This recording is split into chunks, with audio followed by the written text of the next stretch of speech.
Shalom, selamat sore pemirsa. Apa kabar hati kalian di sana? Hari ini pemirsa melakukan apa? Mulai gelap sih. Sepertinya sebentar lagi akan turun hujan, petirnya mulai peletak-peletuk. Tapi saya mau sebentar berbicara soal hati. Sambil saya tadi mengisi waktu, saya membaca buku yang sudah pernah saya baca. Oke, bagus. Terapi kognitif judulnya. Buku ini mengingatkan saya kembali bagaimana menjaga hati, menjaga pikiran di kondisi seperti saat ini. Di halaman awal dikatakan begini, menarik sekali. Semua rasa murung Anda diciptakan oleh pemikiran Anda. Wow, maka ketika saya murung, gelisah, sedih, ketakutan, khawatir, semua itu diciptakan oleh pikiran saya sendiri. Artinya dengan sadar saya menciptakan hal itu, saya yang membuat saya menjadi murung, sedih, dan sebagainya. Nah, kalau bicara tentang hati, maka saya langsung teringat dengan salah satu firman Tuhan, Amsal 4 ayat 23 yang mengatakan, jagalah hati dengan segala kewaspadaan, lebih daripada menjaga apapun, karena dari situlah terpancar kehidupan. Hati, kalau kita cek Holy Bible, itu ditulis heart. Heart itu ya kalau diterjemahkan secara Arabi itu jantung, tapi dalam bahasa Alkitabnya dipakai dengan kata hati. Nah, kita bicara sebentar tentang jantung. Jantung itu adalah pusat tubuh kita. Jantung kita berdenyut sebanyak 70 sampai 75 detik per menit. Meskipun rata-rata berat jantung itu hanya 300 gram setiap hari, sebuah jantung yang sehat, tanda kutip, memompa 7.500 liter darah lewat pembuluh darah sepanjang kurang lebih 96,5 km setiap harinya. Jantung menghasilkan energi yang besar, cukup untuk mengemudikan atau ya menjalankan sebuah truk sejauh 32 km. Bayangkan kalau hal itu berlangsung seumur hidup kita, itu jaraknya sama dengan perjalanan pulang pergi ke bulan. Wah, luar biasa. Itu jantung yang sehat. Tapi kalau jantung yang tidak sehat, sudah pasti akan gagal berfungsi. Nah, saya mau katakan kepada Anda, tanda kutip, hati pun demikian dalam pengertian rohani, sebagai pusat emosi, pusat pikiran, nalar, pusat komando dari kehidupan kita. Ngomong-ngomong, kalau saya bertanya kepada Anda, di seluruh anggota tubuh kita, berpikir itu pekerjaan anggota tubuh yang mana sih? Umumnya orang akan menjawab, nih, otak.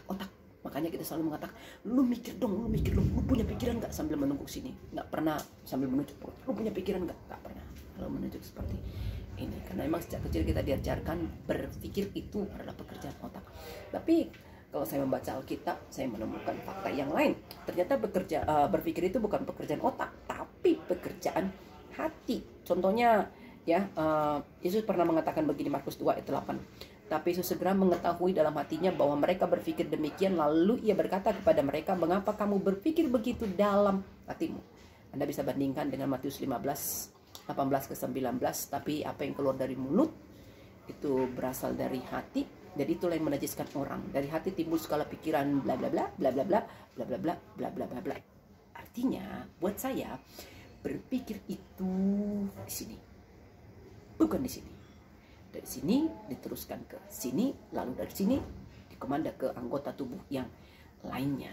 Itu sebabnya Amsal menyuruh kita menjaga hati lebih dari menjaga apapun. Kenapa? Karena yang kita pikirkan akan segera menjadi ya perkataan kita.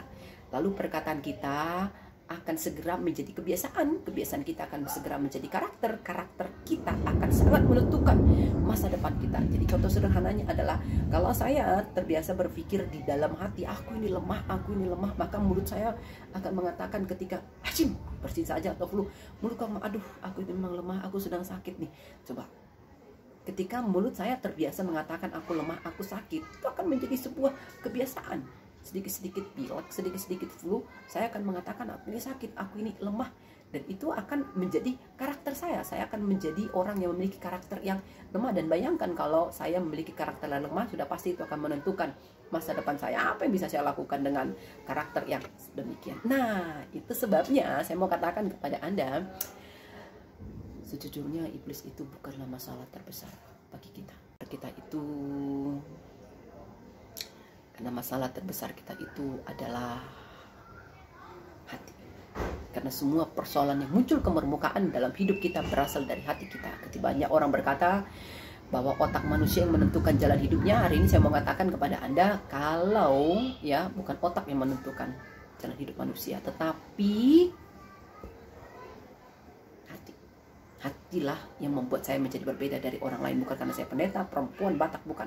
Tapi bagaimana bentukan hati saya. Dan kalau kita mengatakan apa yang paling Tuhan incar dalam hidup kita, apakah harta kita, apakah kepintaran kita, talenta kita? Enggak sama sekali. Yang paling Tuhan incar itu adalah bagaimana bentukan hati kita. Itu sebabnya apa? Kita mengatakan seperti ini. Ku tak membawa apapun juga saat ku datang ke dunia, nggak bawa apa-apa. Ketika pergi juga tidak membawa apa-apa. Lalu apa yang kita bawa ketika kita bertemu dengan Tuhan? Inilah yang ku punya, hati. Ternyata hati yang kita bawa, karena memang itulah yang Tuhan incar. Pertanyaannya adalah, ketika tadi saya mengatakan bahwa hal pertama yang diincar atau yang diserang oleh virus corona ini adalah hati dan pikiran kita, bukan fisik kita. Bagaimana caranya supaya kita memiliki hati yang sehat, dan dengan hati yang sehat itu kita kuat menghadapi apapun termasuk virus ini. Karena saya beberapa hari yang lalu membaca pernyataan istri dari wali kota Bogor kalau nggak salah, yang suaminya positif terkena virus ini. Dia mengatakan ketika suaminya benar-benar meliburkan dirinya dari mengkonsumsi berita-berita tentang virus corona ini, itu imunnya naik. Tapi ketika dia mengkonsumsi berita-berita tentang virus corona itu, apalagi beritanya tidak baik, imunnya menjadi turun. Wah, maka hari ini saya mau mengatakan kepada Anda, salah satu cara untuk membuat hati kita menjadi kuat itu adalah seperti kata guru favorit saya, Pak Jun, memiliki tabungan emosi bahagia.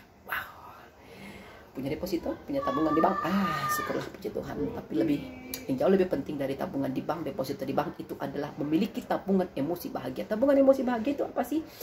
Orang-orang yang menghangatkan hati, peristiwa-peristiwa yang membuat kita senyum, berbahagia, ingatan kepada hal-hal yang membuat kita senang, itu tabungan emosi bahagia. Jadi daripada memikirkan kapan virus corona ini akan bisa ditangani, apakah akan begini, apakah akan begitu, lebih bagus kita mengisi tabungan emosi bahagia kita dengan mengingat teman, sahabat, keluarga, kekasih hati yang ketika mengingatnya hati kita hangat. Dan ketika hati kita hangat, guys, seperti selalu saya katakan, tubuh kita akan memproduksi hormon yang baik, endorfin, hormon bahagia. Dan sudah pasti imun tubuh kita akan naik.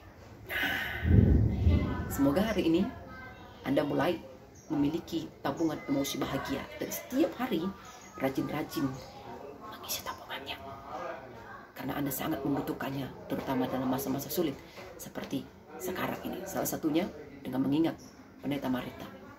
Hati Anda hangat, masukkan saya di tabungan emosi bahagia Anda. Salam sehat, salam bahagia, semangat, dan ukhuwah.